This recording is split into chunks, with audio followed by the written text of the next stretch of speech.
The first time Liam told me I was lucky to have him, we were in a bubble bath. It was our 6-month anniversary, and the steam carried the scent of jasmine bubbles. He'd drawn the bath, lit the candles, and poured the wine himself. You know, most guys wouldn't put up with your intensity, Maya, he'd said, his voice a soft rumble against my back. He'd nuzzled my wet hair. Your schedule is insane. You're a perfectionist at work, and you overthink everything.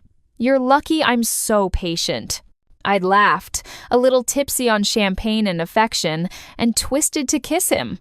I am lucky, I'd agreed, my heart swelling. It felt like love then, like he saw my flaws and cherished them anyway.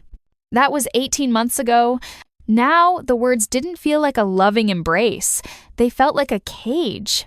You are so unbelievably lucky that I put up with you, Liam snarled, his voice cutting through the tense air of our once sanctuary living room. The fight had started over a dish in the sink. It had escalated, as they always did, into a sweeping indictment of my entire existence. My long hours as a graphic designer were selfish. My close-knit group of friends was a distraction. My desire to spend a weekend alone to recharge was emotional manipulation. I stood by the large window that overlooked the city, my arms wrapped tightly around myself. The view, which I'd once loved, now felt like a backdrop to our recurring drama. Did you hear me, Maya? He pressed, stepping closer. He was still in his suit, having just come home from his finance job. He looked the part of the successful, handsome boyfriend, tall, with that classic all-American look that made my mother swoon. But his eyes, usually a warm blue, were now cold and hard. You're almost 30.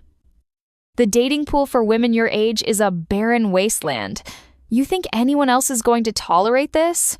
This, my existence, my personality, my soul. I didn't answer. I just watched the rain start to streak the glass, tracing paths through the glittering lights of the city. A memory, sharp and unbidden, flashed in my mind. My best friend Chloe, just last week.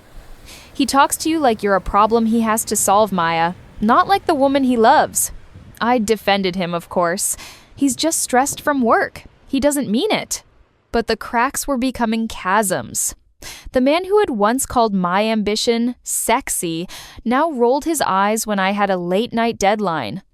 The man who had loved my quirky friends now made snide comments about them the second they left the room.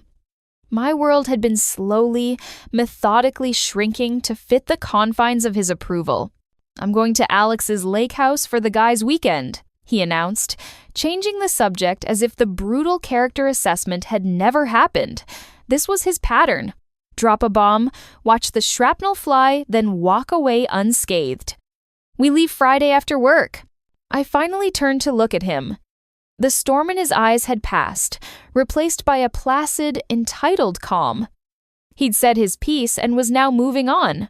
My feelings were irrelevant, a messy inconvenience he'd already tidied away. A guy's weekend, I repeated, my voice hollow. Yeah, don't wait up. He gave me a once-over, a flicker of that cold impatience returning, and maybe use the time to, relax. Do something about your stress. It's not a good look. He walked out of the room, and a moment later, I heard the shower turn on. He was washing the fight away, leaving me standing alone in the wreckage. I stood there for a long time, the echo of his words bouncing off the tastefully neutral walls we'd chosen together. You're lucky. You're almost 30. Tolerate this. The rain fell harder, obscuring the view completely. And something in me broke. It wasn't a loud, dramatic shatter. It was a quiet, final snap. Like the last thread of a rope holding up a very heavy weight. Chloe's words came back to me, not as a gentle warning, but as a clarion call. A man's love shouldn't feel like toleration, Maya. It should feel like celebration. I looked around our apartment, the expensive, uncomfortable sofa he'd chosen, the minimalist art that did nothing for my soul, the kitchen where I'd learned to cook his favorite meals, tiptoeing around his critiques. This wasn't a home. It was a stage where I performed the role of the lucky girlfriend, and I was a terrible actress. I walked to my laptop, my movements slow and deliberate. I opened a new browser tab. My fingers hovered over the keyboard for a second before I typed 24/7 locksmith. I found a number.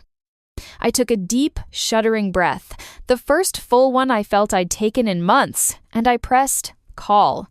A gruff voice answered, "City Locks, what's the emergency?" I didn't hesitate.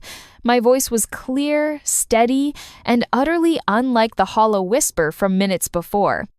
"Hi, I need to change the locks on my apartment as soon as possible. Thank you for watching, and the next wears. We can have someone there tomorrow by 10 a.m. I looked toward the bathroom, where the sound of the shower continued. I thought of Liam leaving for his weekend, smug and self-assured, believing I would be here, waiting, chastened and lucky when he returned. "No," I said, a strange, powerful calm settling over me. "I need it done this Friday, between 5:30 and 6:30 p.m. Precisely." There was a pause on the other end, a shuffling of papers. "That's a specific window. There's an after-hours fee for that." "That's fine," I said, a small, fierce smile touching my lips for the first time in a year. Money isn't an issue. I ended the call and immediately texted Chloe. My thumbs flew across the screen. "Me. It's over. I'm ending it. He's leaving for a guy's weekend on Friday. I'm changing the locks while he's gone." Her response was almost instantaneous. "Chloe, thank God. I'll be there with wine, pizza, and a U-Haul on standby. What can I do?" The support was so immediate, so unconditional, it made my eyes sting with tears. This was what real love felt like. Not toleration, not luck. A partnership. For the next 2 days, I moved through my life with a secret purpose. I was a spy in my own home. I went to work. I smiled at Liam. I even packed his suitcase for his trip, folding his expensive polos with a detached precision. He was pleased, mistaking my quiet efficiency for submission. "See?" he said, kissing my forehead on his way out the door Friday evening. "This is the you I like. Agreeable. Don't overthink things while I'm gone." I just smiled. "Have fun with the guys, Liam." Sentry exactly formations. The moment the elevator doors closed behind him, I sprang into action. I called the locksmith to confirm. Then I started packing my own things. Not his. Mine. The books he thought were clutter. The quirky ceramic vase my sister had made me. The colorful throw blankets he hated. I filled boxes with the evidence of me, the person he'd been trying to erase. At 5:45 p.m., the locksmith arrived. The sound of the drill whirring, the old lock mechanism clunking out, the new, shiny deadbolt sliding into place, it was the most beautiful symphony I'd ever heard. It was the sound of freedom. By 7 p.m., Chloe was there, holding a bottle of my favorite Pinot Noir and a box from my favorite pizza place. She didn't say, "I told you so." She just hugged me tight and said, "Welcome back, Maya." We sat on the floor of the living room, surrounded by boxes, eating pizza straight from the box. I felt lighter than I had in years. The anxiety that had become my constant companion was gone. In its place was a steady, thrumming certainty. I had done the right thing. And then my phone lit up. It wasn't Liam's name that flashed on the screen. It was his mother's. My blood ran cold. Carol was a sweet, traditional woman who adored her son. She'd always been kind to me. I dreaded this conversation, the disappointment, the pleas for me to reconsider. I took a deep breath and answered, "Hi, Carol." "Maya, honey." Her voice came through, but it wasn't sad or pleading. It was relieved. "Liam just called me, absolutely furious. He said you changed the locks." I braced myself. "I did. Carol, I'm so sorry, but I had to. It's expected Ben expected vest of ready were load. And as mal as that'd rest into side." She cut me off. Her voice firm and clear. "Maya, stop. Don't you dare apologize. I'm calling to thank you. I was so stunned I couldn't speak. Chloe, seeing my expression, muted the TV. "Thank you?" "I finally managed." "Thank you," Carol repeated, her voice thick with emotion. "For finally dumping my toxic son. I've been waiting for someone to hold him accountable for years. I love him because I'm his mother, but I have never liked the man he became. You, my dear, are the one who was always too good for him." Tears I didn't know I was holding back spilled down my cheeks. They weren't tears of sadness, but of profound, overwhelming validation. "Thank you, Carol," I whispered, my voice cracking. "You're free, Maya," she said softly. "Now go live your life, and don't you ever let any man make you feel lucky he puts up with you again." I ended the call and looked at Chloe, who was staring at me, her mouth agape. "What in the world just happened?" she asked. I let out a wet laugh, wiping my tears. "I think I just got permission from the universe." But as the initial high faded, a cold knot of dread formed in my stomach. Liam wouldn't just accept this. He was at a lake house, probably drinking with his friends, building up a rage that would soon be aimed directly at me. His return was inevitable. The locks were changed, my resolve was firm. But the storm was still coming, and I had no idea how violent it would be. What would you do in Maya's situation? Can you believe his own mother said that? Let me know your thoughts and theories in the comments below, and make sure to like and subscribe. When Liam returns and the real drama begins. The validation from Carol was a shield, but it couldn't completely silence the frantic drum of my heart. For 2 days, Chloe and I worked like a military operation. We rented a storage unit and moved all my boxes, my books, my art, my clothes, my identity, out of the apartment Liam's money paid for. I transferred my share of the rent for the remainder of the lease into our joint account, a clean financial severance. I was leaving, but I wouldn't be accused of stealing. I found a temporary haven, Chloe's cozy, cluttered guest room, a world away from the sterile penthouse.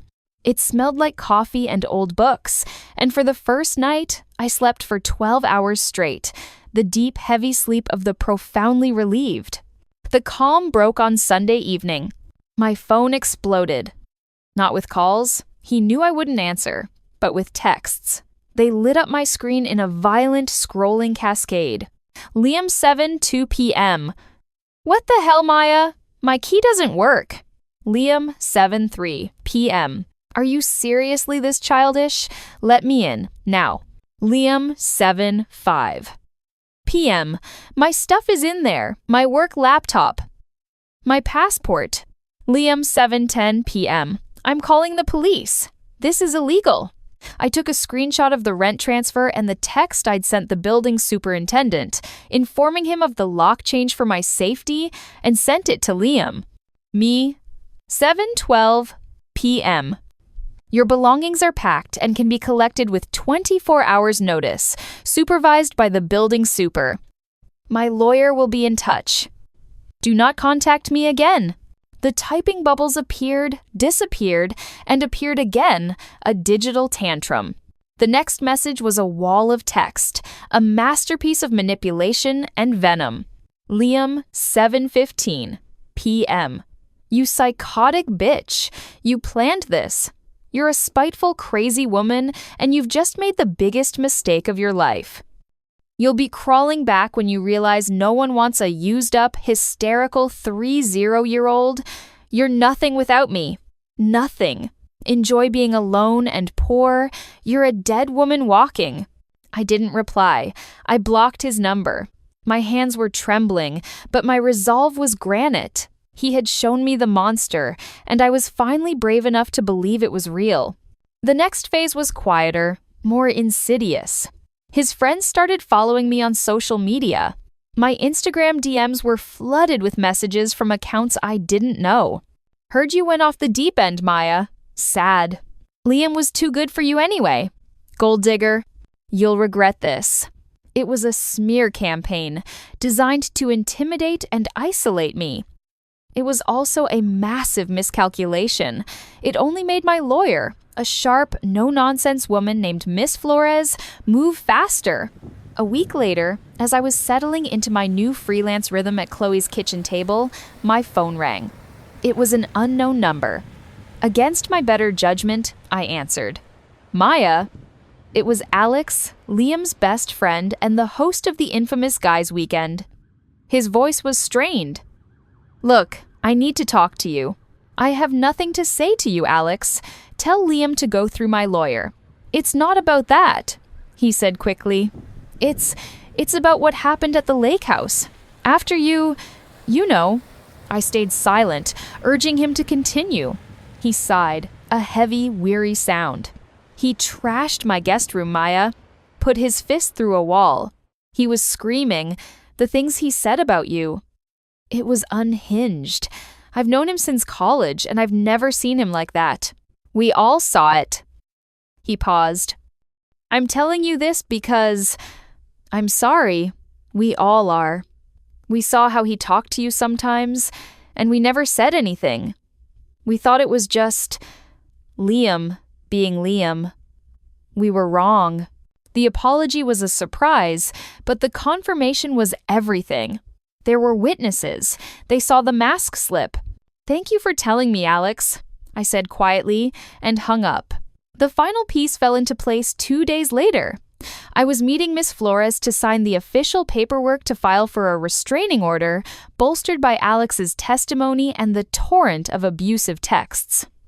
As I walked into the sleek, quiet lobby of her law firm, I saw a familiar, elegant figure sitting nervously in one of the plush chairs.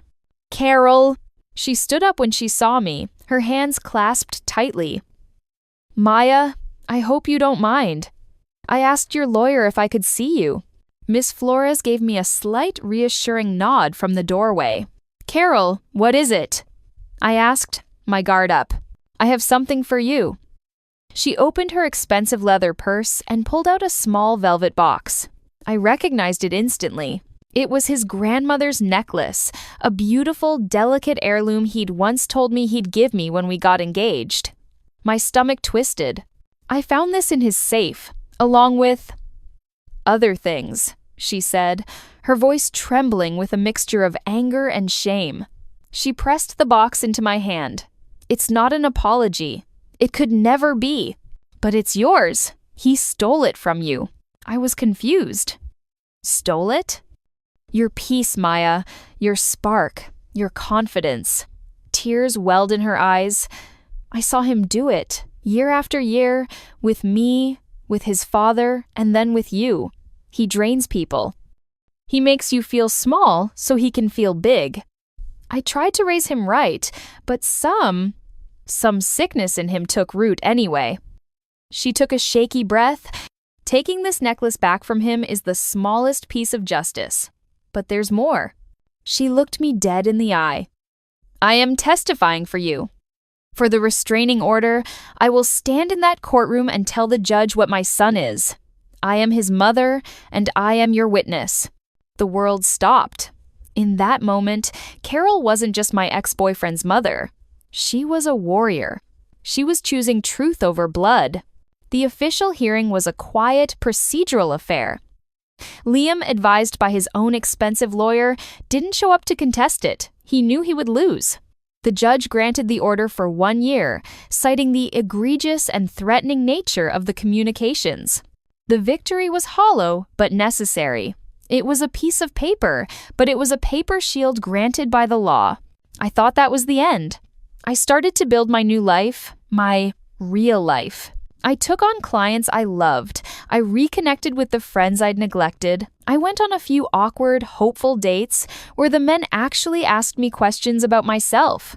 Then, 3 months to the day after I changed the locks, a final email landed in my inbox. It was from Liam's work address. The subject line was, "You win." Curiosity, that deadly poison, made me open it. Maya, I'm being transferred. The London office. They're shipping me out. My father pulled some strings after my mother told him everything. Consider it my family's final apology. I saw you last week. You were having coffee, laughing with that friend of yours, Chloe. You were wearing the necklace. You looked happy. You looked like the girl I met before everything. You were never lucky to have me. I was always terrified of losing you. I thought if I could just make you feel small enough, you'd never have the courage to leave. It was the ugliest kind of fear. I know it means nothing now, but I am sorry. For all of it. Don't worry. You'll never see me again. Liam. I read it once. Then I deleted it. I didn't need his closure. I didn't need his confession. My healing wasn't contingent on his remorse.